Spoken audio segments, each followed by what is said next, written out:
just got through that stellar B-roll. Sorry, still working on my filming skills. Not quite, you know, a Spielberg or a Tarantino quite yet. But I was making my decaf with my collagen. Also, please let's take a moment for this cup. He starts out as a Vader and then he becomes a skeleton Vader. Oh, makes me so happy. Anyways, why the hell am I making decaf coffee? Well, this video is all about delaying caffeine intake and why we would want to do that, the science behind it, and how to practically add this into your life. Trust me, I know this sounds very sadistic and awful. I promise there is a light at the end of the tunnel. We are gonna get our caffeine. It's all good. But the reason I'm making this is because most people who are caffeine drinkers are going to wake up, walk downstairs, make a cup of coffee, or wake up, slam some pre-workout, go to the gym. This is very normal for people who ingest caffeine. I would say most people are going to, within that 0 to 30 minute mark of waking up, are going to have some caffeine. And this is what I did for a very long time. I mean, most of my life, let's be honest. I've started drinking coffee. I was gonna say caffeine, but then said coffee because fuck it. Coffee. Started drinking coffee in high school. Thanks, Dad. But I've just, you know, always kind of woke up and had it. It's just like a morning thing, right? Not anymore. So I started to recognize that there was days, like I just kind of intuitively felt this, there would be days that I would actually feel better if I waited a little bit longer, but I never really understood the mechanism. And I'm somebody who really appreciates mechanism, likes to understand the why behind something. So I heard about this on one of Dr. Huberman's podcasts. Huberman Lab podcast is incredible. I reference it all the time, but I really honestly have not found a better resource that's a continuous resource. He's a neuroscientist, he's incredible, and he talked about this on one of his podcasts and I was like, holy shit, this makes so much sense. So we have a natural and normal suppression of adenosine when we sleep. So the way that caffeine works is it's going to bind to the adenosine receptor. When we sleep, we actually have a normal and natural suppression of adenosine, which is a good thing. So this is an endogenous process that is happening regardless of if we want it to or not.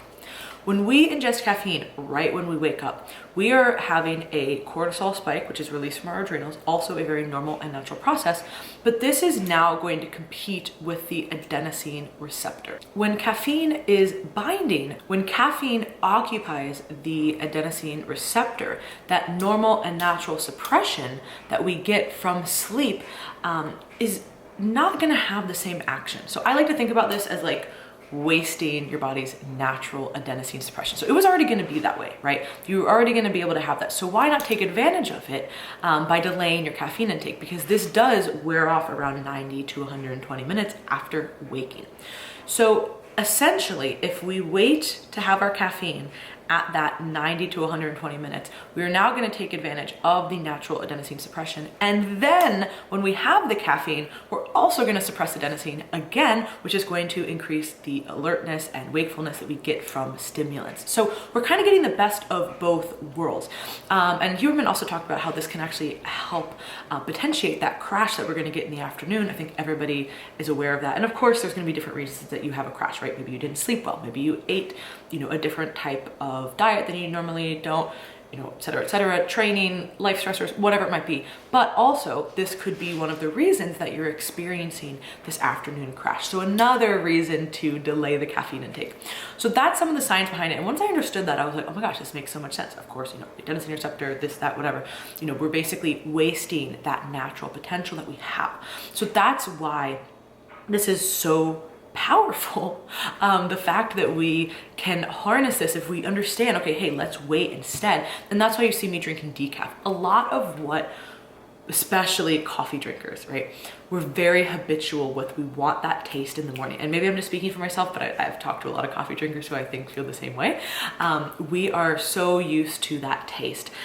For me, I find that most decaf coffees taste weak. Like weak sauce. I mean, like literally you're just like, this sucks. A lot of them are like light roast and just not very good. So I found a few. If you can find like a darker roast, espresso or espresso based, well, I guess you could have a decaf espresso as well. And now before the coffee people come after me, yes, I know that there is caffeine in decaf. It is not that much though, right? So I am not worried about a little bit of caffeine from that. And if that is gonna allow me to prolong this period where I'm fasting from caffeine, I'd rather have that. I find that, it's the one I showed in the video, I'm pointing here, like go back I guess. The Cafe Bustelo, I love, love, love their decaf. I also drink the Black Rifle decaf, which I like as well. And I'm trying to think of another one. I feel like there's a decaf espresso that I like. But again, I'm somebody who likes the hard hitting coffee. Like I don't want it to taste super weak.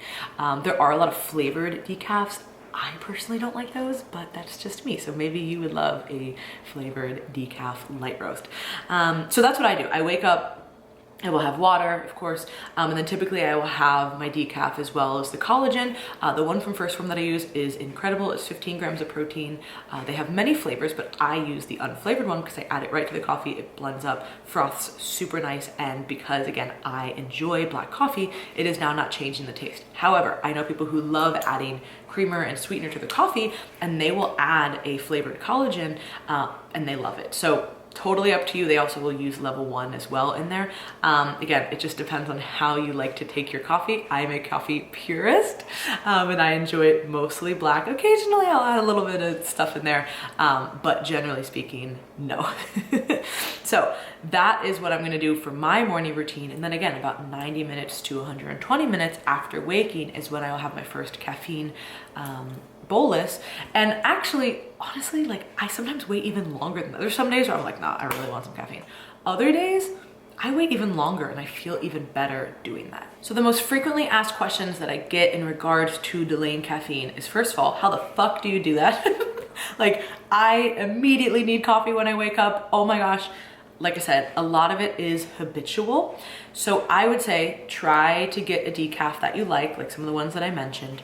And then also, if you can't make it 90 to 120 minutes, just start with smaller increments. If you, like I said, you wake up, you walk immediately downstairs or to your kitchen and you make coffee, try to say, okay, I'm gonna wait 30 minutes. Then I'm gonna wait 60. And I'm gonna wait 90, right? Like you're gonna slowly, and you could even do it in 15-minute increments if you really need to. It's just kind of like any other goal setting, right? We're gonna slowly work towards things. We have a clear end point that we wanna work towards, but we're gonna work up to that over, let's say, a month or so. So that would definitely work. I do think that the decaf trick works really nicely because again, it is very habitual. And you just kind of get used to it. You know, I find again that at first it can be a little bit rough, but you start to feel so much better. So give it a few weeks. I know, it's hard. But if you could try this over the next month to slowly extend that window and just to see how you feel, and maybe you feel no difference and you're like, fuck Lauren and her stupid science, I don't give a shit, then don't do it, right? But a lot of people that I've talked to, myself included, have noticed a huge difference. So it's worth trying in my estimation. There's really no harm besides, potentially like having a little bit of a headache, but that could be where we, if you are somebody who's very, very dependent on caffeine, I would say that's gonna be, for you, going back in those 15 to 30-minute increments might be the best thing for you. And another question that I get is, does this adjust how much caffeine you're having in the day? Is this, are you trying to reduce your caffeine intake? And I would say, again, it's gonna go just depending on how you feel. For me, I'm somebody who I have to tightly regulate my caffeine intake because I love stimulants. I am somebody who will take stimulants even if I don't need them, right? Like I'm awake, I'm alert, but I want to feel even more up, right? Dopamine issues. So I know that about myself and I can get very, very carried away. So I try to put a cap, so to speak, on my caffeine intake, right? Like I'm not in a dieting setting right now. So it's again, a little bit different, but I try, to do my decaf in the morning and then I usually will have a cup or two of coffee. If I have, and then like maybe like an energy drink or maybe another coffee. I gotta be careful of those heavy hitters, right? If I'm having an energy drink that has 100 milligrams of caffeine, well, that's no big deal. Does it have 200 mgs? Well, that's a different story. Am I getting a nitro cold brew from Starbucks, which is gonna have, I think the grande is like 280, which this still, somebody fucking riddled me this. They say that they can't give you a venti because of the caffeine intake. But I know people who go in there and they're ordering like a coffee or a cold brew with like 6 fucking shots of espresso, and I'm like, this doesn't add up. Or I could buy 2 of these. And like, you guys charge so much money for these. Like, why don't you just give me a bigger one? Anyways, I feel like there has to be another reason. Like, we just don't know what the reason is. But what I'm saying is, if I get a nitro, I'm also probably not gonna have an energy drink and another coffee. If it's a busy week, I might, like, let's be honest, I've definitely done that recently. But I try not to, right?